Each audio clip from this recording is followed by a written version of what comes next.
Hello दोस्तों, यथार्थ Hindi education classes में आप सभी का स्वागत है।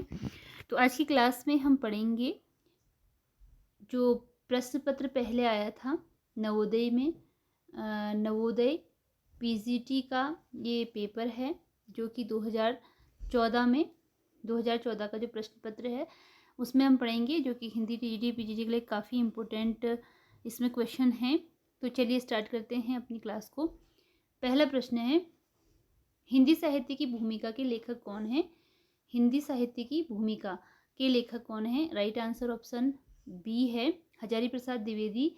आचार्य हजारी प्रसाद द्विवेदी की रचना है हिंदी साहित्य की भूमिका।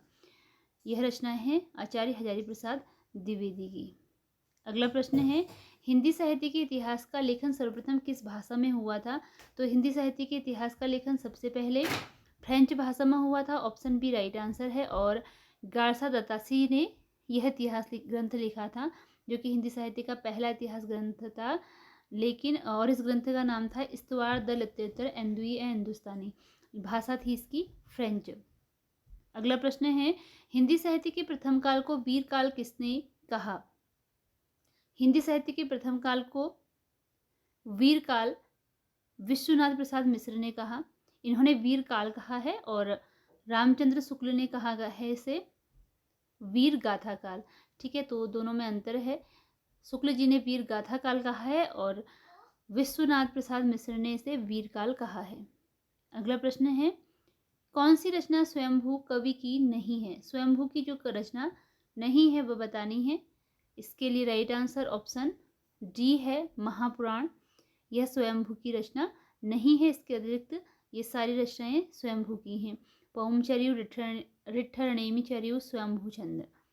अभ्रंश से प्रभावित हिंदी रचना कौन सी है? अभ्रंश से प्रभावित हिंदी की रचना का नाम बताना है।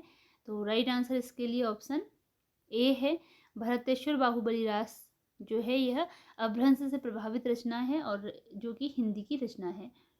शालिभद्र सूरी इसके लेखक हैं। शालिभद्र सूरी ने इसकी रचना की है। अगला प्रश्न है, 11वीं शताब्दी में रचित लोक भाषा काव्य है। 11वीं शताब्दी में रचित लोक भाषा काव्य कौन सा है? राइट आंसर ऑप्शन डी है ढोला मारूरा दूहा। यह अभ्रंश भाषा में रचित लोक भाषा काव्य है। ओम जय जगदीश हरे की आरती की रचना किसने की? ओम जय जगदीश हरे जो आरती है इसकी रचना किसके द्वारा की गई है? ऑप्शन ए राइट आंसर है श्रद्धाराम फिल्लौरी के द्वारा। इसमें फिल्लौरी लिखा है, इन्हें फिल्लौरी भी बोला जाता है। श्रद्धाराम फिल्लौरी के द्वारा यह रचना की गई है ओम जय जगदीश हरे। अगला क्वेश्चन है, उत्तर प्रदेश में आल्हा खंड के नाम से कौन सा काव्य प्रचलित है? कौन सा काव्य है जो उत्तर प्रदेश में आल्हा खंड के नाम से प्रचलित है? राइट आंसर ऑप्शन बी है परमाल रासो है, जिसे कि आल्हा खंड के नाम से भी जो प्रसिद्ध है। तो क्योंकि इसमें आल्हा उदल नामक दो वीर सरदार थे, उनकी वीरतापूर्ण गाथा का वर्णन था, इसलिए इसे आल्हा खंड कहा जाता है। अगला प्रश्न है, गोरखनाथ के गुरु का नाम बताइए। गोरखनाथ के गुरु कौन थे? राइट आंसर ऑप्शन ए है मत्स्येंद्रनाथ थे गोरखनाथ के गुरु। कबीर के गुरु का नाम क्या है? कबीर के गुरु कौन थे? राइट आंसर ऑप्शन डी है रामानंद हैं। कबीर के गुरु रामानंद हैं, रामानंद थे। अगला है, तुम जिनी जानो गीत है यह निज ब्रह्म विचार किसने कहा है? तुम जिनी जानो गीत है यह निज ब्रह्म विचार यह कहा गया है कबीर के द्वारा। ऑप्शन ए राइट आंसर है। नानक दर्शन का सार तत्व है। नानक दर्शन का सार तत्व क्या है? इसके लिए राइट आंसर ऑप्शन डी है जपू जी नानक दर्शन का सार तत्व है। मीराबाई के गुरु कौन थे? ऑप्शन बी राइट आंसर है। मीराबाई के गुरु का नाम रैदास था। अगला प्रश्न है, कुतुबन की रचना कौन सी है? इनमें से कौन सी रचना है जो कि कुतुबन की रचना है? राइट आंसर ऑप्शन ए है मृगावती। कुतुबन की रचना का नाम मृगावती था। अगला प्रश्न है, पद्मावत किस भाषा में लिखा गया है? पद्मावत की भाषा बतानी है, किस भाषा में लिखा गया है। ऑप्शन सी राइट आंसर है, पद्मावत की भाषा है अवधी। अवधी भाषा में लिखी गई रचना है पद्मावत। पद्मावत में रत्नसेन किसका प्रतीक है? पद्मावत में रत्नसेन किसका प्रतीक है? राइट आंसर ऑप्शन ए है, पद्मावत में रत्नसेन मन का प्रतीक है। पद्मावत में रत्नसेन मन का प्रतीक है। अगला प्रश्न है, लोकनायक वही हो सकता है जो समन्वय कर सके, यह कथन किसका है? राइट आंसर ऑप्शन बी है, हजारी प्रसाद द्विवेदी का यह कथन है और यह कथन उनका तुलसी के बारे में है। तुलसीदास जी के बारे में हजारी प्रसाद द्विवेदी ने यह कहा है कि लोकनायक वही हो सकता है जो समन्वय कर सके। तुलसीदास ने कौन सी रचना कलिकाल से मुक्ति पाने हेतु लिखी?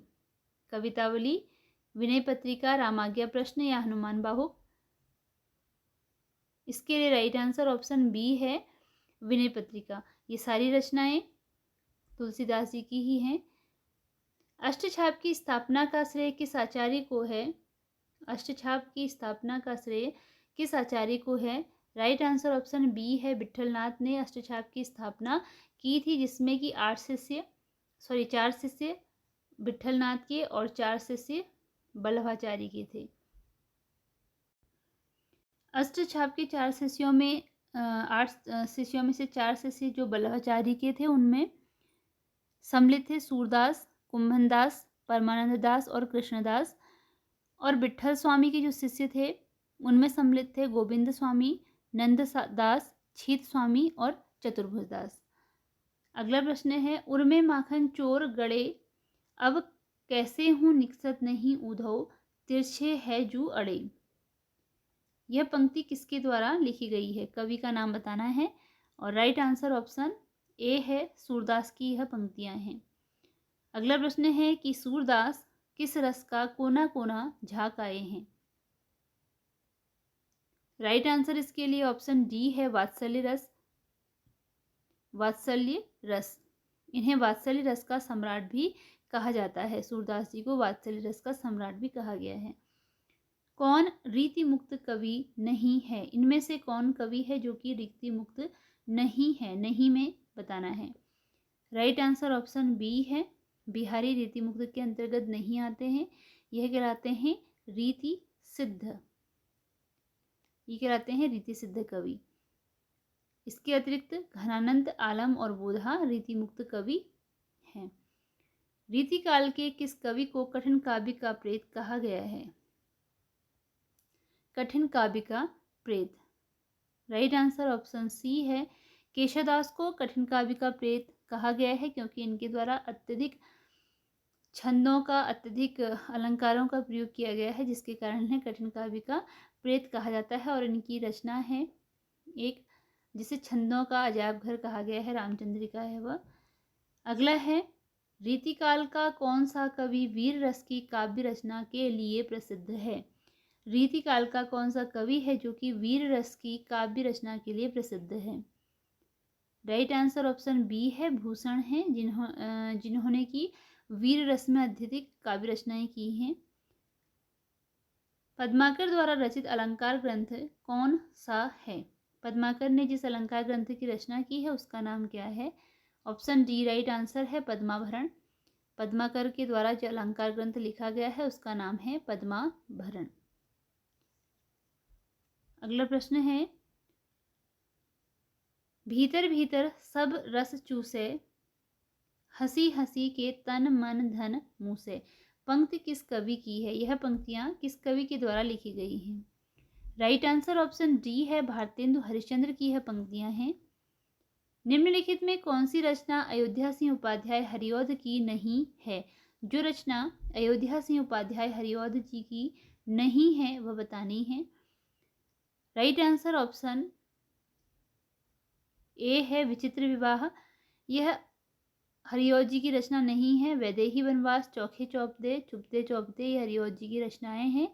तो विचित्र विवाह यह रचनाएं हैं रामचरित उपाध्याय की। नारी तुम केवल श्रद्धा हो पंक्ति किस रचना में है? राइट आंसर ऑप्शन ए है, कामायनी की है पंक्ति है, नारी तुम केवल श्रद्धा हो। किसी छायावादी कवि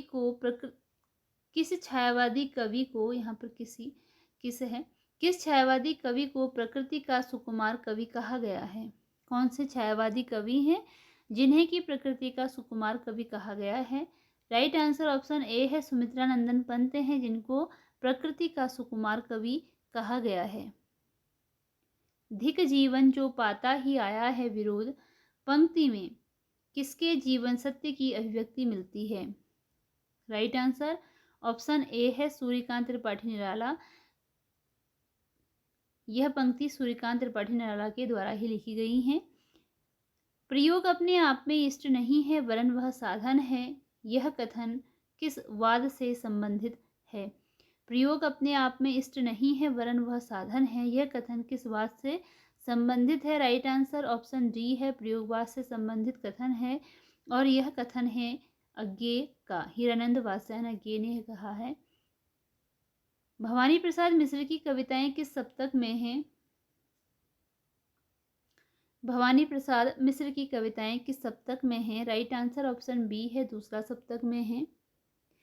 भवानी प्रसाद मिश्र यह दूसरा सप्तक के कवि हैं। कौन सी काव्य कृति गिरिजा कुमार माथुर की नहीं है? जो रचना इनकी गिरिजा कुमार माथुर की नहीं है वो बतानी है। नशा और निर्माण, शिला पंख चमकीले, छाया मत छूना, बुनी हुई रस्सी। राइट आंसर ऑप्शन डी है, बुनी हुई रस्सी। यह गिरिजा कुमार माथुर की रचना नहीं है। अगला प्रश्न है, धर्मवीर भारती की काव्यकृति कनुप्रिया में किसका वर्णन है? कनुप्रिया रचना धर्मवीर भारती की है, इसमें वर्णन किसका है? ऑप्शन डी राइट आंसर है, रसिक प्रिया का इसमें वर्णन है धर्मवीर भारती की काव्यकृति कनुप्रिया में। अगला प्रश्न है, रामधारी सिंह दिनकर की काव्यकृति कौन सी है? इनमें से कौन सी काव्यकृति है जो कि रामधारी सिंह दिनकर की है? राइट आंसर ऑप्शन बी है, कुरुक्षेत्र है, यह दिनकर की रचना है। एक अजान सौ सुजान नामक उपन्यास के लेखक कौन हैं? एक अजान सौ सुजान यह उपन्यास विधा की रचना है। कभी कभी रचनाओं की विधा भी पूछ ली जाती है कि किस विधा की रचना है, तो यह जो है एक उपन्यास विधा की रचना है। बताना है कि किसने इसकी रचना की है। ऑप्शन बी राइट आंसर है, बालकृष्ण भट्ट की रचना है एक अजान सौ सुजान। अगला प्रश्न है, ठेठ हिंदी का ठाठ उपन्यास की रचना किस हिंदी कवि ने की है? ठेठ हिंदी का ठाठ उपन्यास की रचना, यह उपन्यास है, यह भी किस कवि ने की है? ऑप्शन बी राइट आंसर है, अयोध्या सिंह उपाध्याय हरिऔध की रचना है। हरिऔध जी का यह उपन्यास है ठेठ हिंदी का ठाठ। चौगाने हस्ती नामक उर्दू उपन्यास प्रेमचंद्र ने हिंदी में किस नाम से लिखा है?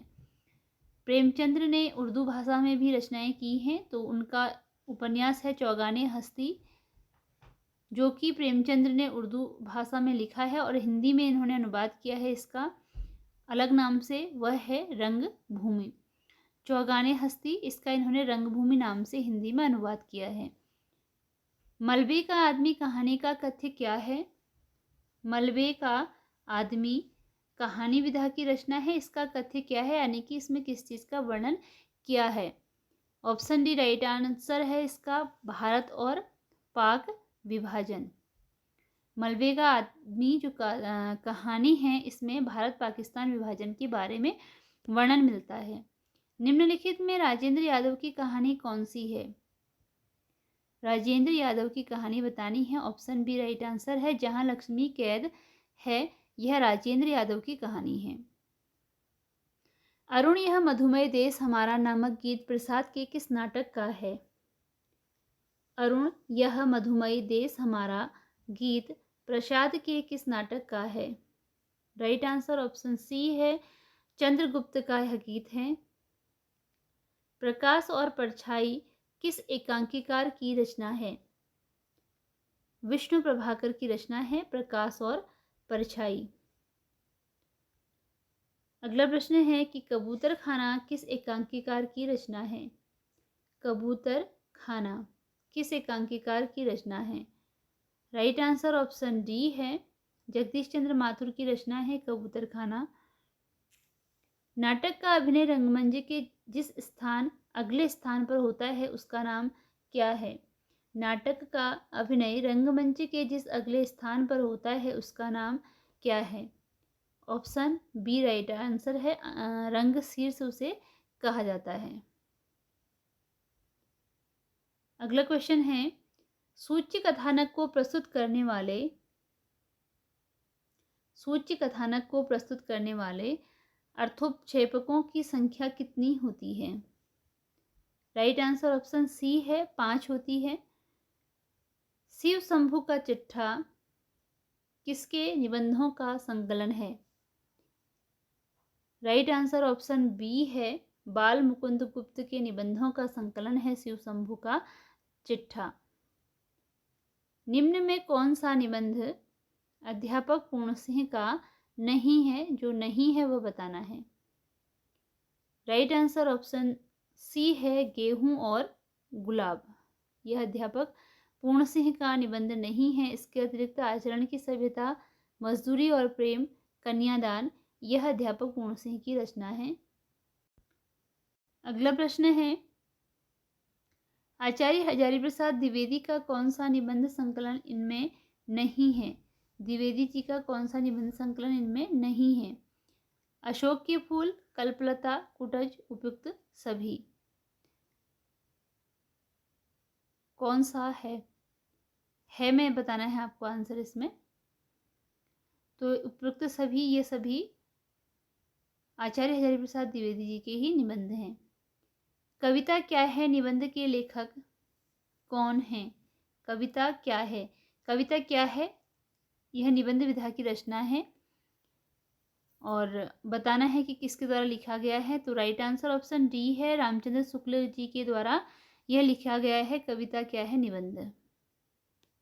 भूत के पांव किसकी व्यंग्य रचना है? भूत के पांव किसकी व्यंग्य रचना है? ऑप्शन बी राइट आंसर है, हजारी प्रसाद द्विवेदी जी की व्यंग्य रचना है भूत के पांव। इनमें से डॉक्टर नगेंद्र की कौन सी पुस्तक साहित्य अकादमी से पुरस्कृत हुई है? डॉक्टर नगेंद्र को साहित्य अकादमी पुरस्कार मिला है। साहित्य अकादमी पुरस्कार मिला है, तो उनकी किस रचना के लिए मिला है बताना है। राइट आंसर ऑप्शन बी है, रस सिद्धांत के लिए उन्हें साहित्य अकादमी पुरस्कार मिला है। अगला प्रश्न है, जंगल के जीव के रचनाकार कौन है? जंगल के जीव किसकी रचना है? राइट आंसर ऑप्शन सी है, श्री राम शर्मा की रचना है जंगल के जीव। तूफानों के बीच किस विधा की रचना है? राइट आंसर इसके लिए ऑप्शन ए है, रिपोर्ताज विधा की रचना है और रांगे राघव की यह रचना है तूफानों के बीच। कुछ आप बीती कुछ जग बीती किस विधा की रचना है? कुछ आप बीती कुछ जग बीती किस विधा की रचना है? राइट आंसर ऑप्शन ए है, आत्मकथा है कुछ आप बीती कुछ जग बीती। कलम का सिपाही का लेखक कौन है? राइट आंसर ऑप्शन बी है, अमृत राय की रचना है कलम का सिपाही। महादेवी जी ने किस रचना में पशु पक्षियों के रेखाचित्र प्रस्तुत किए हैं? राइट आंसर ऑप्शन डी है, मेरा परिवार है, जिसमें महादेवी जी ने पशु पक्षियों के रेखाचित्र का प्रस्तुत किया है। क्या भूलूं क्या याद करूं किस विधा की रचना है? क्या भूलूं क्या याद करूं किस विधा की रचना है? राइट आंसर ऑप्शन बी है, यह आत्मकथा विधा की रचना है। रसीदी टिकट इनमें से किसकी आत्मकथा है? तो रसीदी टिकट आत्मकथा विधा की रचना है और किसकी है? यह है अमृता प्रीतम की। राइट आंसर ऑप्शन ए है। अप्रवासी की यात्राएं नामक कृति के रचनाकार कौन है? राइट आंसर ऑप्शन ए है, डॉक्टर नगेंद्र की रचना है अप्रवासी की यात्राएं। बोलती प्रतिमा के रचनाकार इनमें से कौन है? बोलती प्रतिमा के रचनाकार इनमें से कौन है? राइट आंसर ऑप्शन बी है, श्री राम शर्मा की रचना है बोलती प्रतिमा। अरे यायावर रहेगा याद किसकी कृति है? राइट आंसर है ऑप्शन सी अज्ञेय की। हीरानंद वात्स्यायन अज्ञेय की रचना है अरे यायावर रहेगा याद। भोला राम का जीव किस विधा की रचना है? भोला राम का जीव किस विधा की रचना है? राइट आंसर ऑप्शन डी है, यह एक व्यंग्य रचना है। कंकन किंकिनी नुपुर धुनि सुनी, कहत लखन सन राम हृदय गुनी, में कौन सा काव्य गुण है? काव्य का गुण बताना है कि कौन सा काव्य गुण है इसमें। राइट आंसर ऑप्शन ए है, माधुर्य काव्य गुण है इसमें। अगला प्रश्न है, पांडव की प्रतिमा समलेखो, अर्जुन भीम महामति देखो, इसमें काव्य का कौन सा दोष है? राइट आंसर ऑप्शन सी है, अर्थ दोष है इसमें। अगला क्वेश्चन है, सब को जाना तुम्हें सारे जगत जहान, में कौन सा काव्य का दोष है? राइट आंसर ऑप्शन ए है, पुनरुक्ति दोष है इसमें। जगत और जहान दोनों का मतलब संसार होता है, तो पुनरुक्ति हुई है इसमें, यानी कि दोबारा यूज हुआ है। किस रस को रसराज की संज्ञा दी गई है? रसराज किसे कहा जाता है? राइट आंसर ऑप्शन सी है, श्रृंगार रस को रसराज की संज्ञा दी गई है।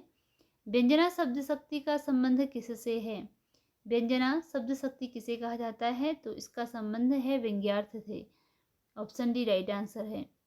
जब सिंह तलवार लेकर उतरा तो गीदड़ भाग गए, इस वाक्य में कौन सी शब्द शक्ति है?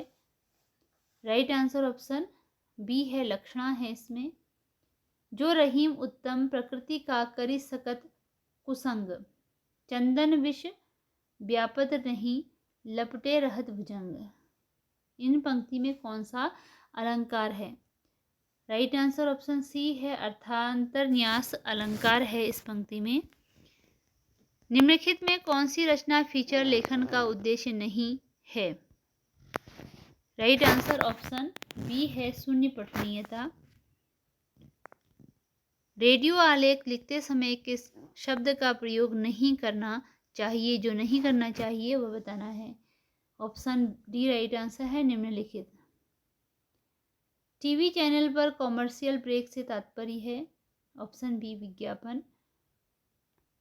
विज्ञापन के संबंध में क्या नैतिक है?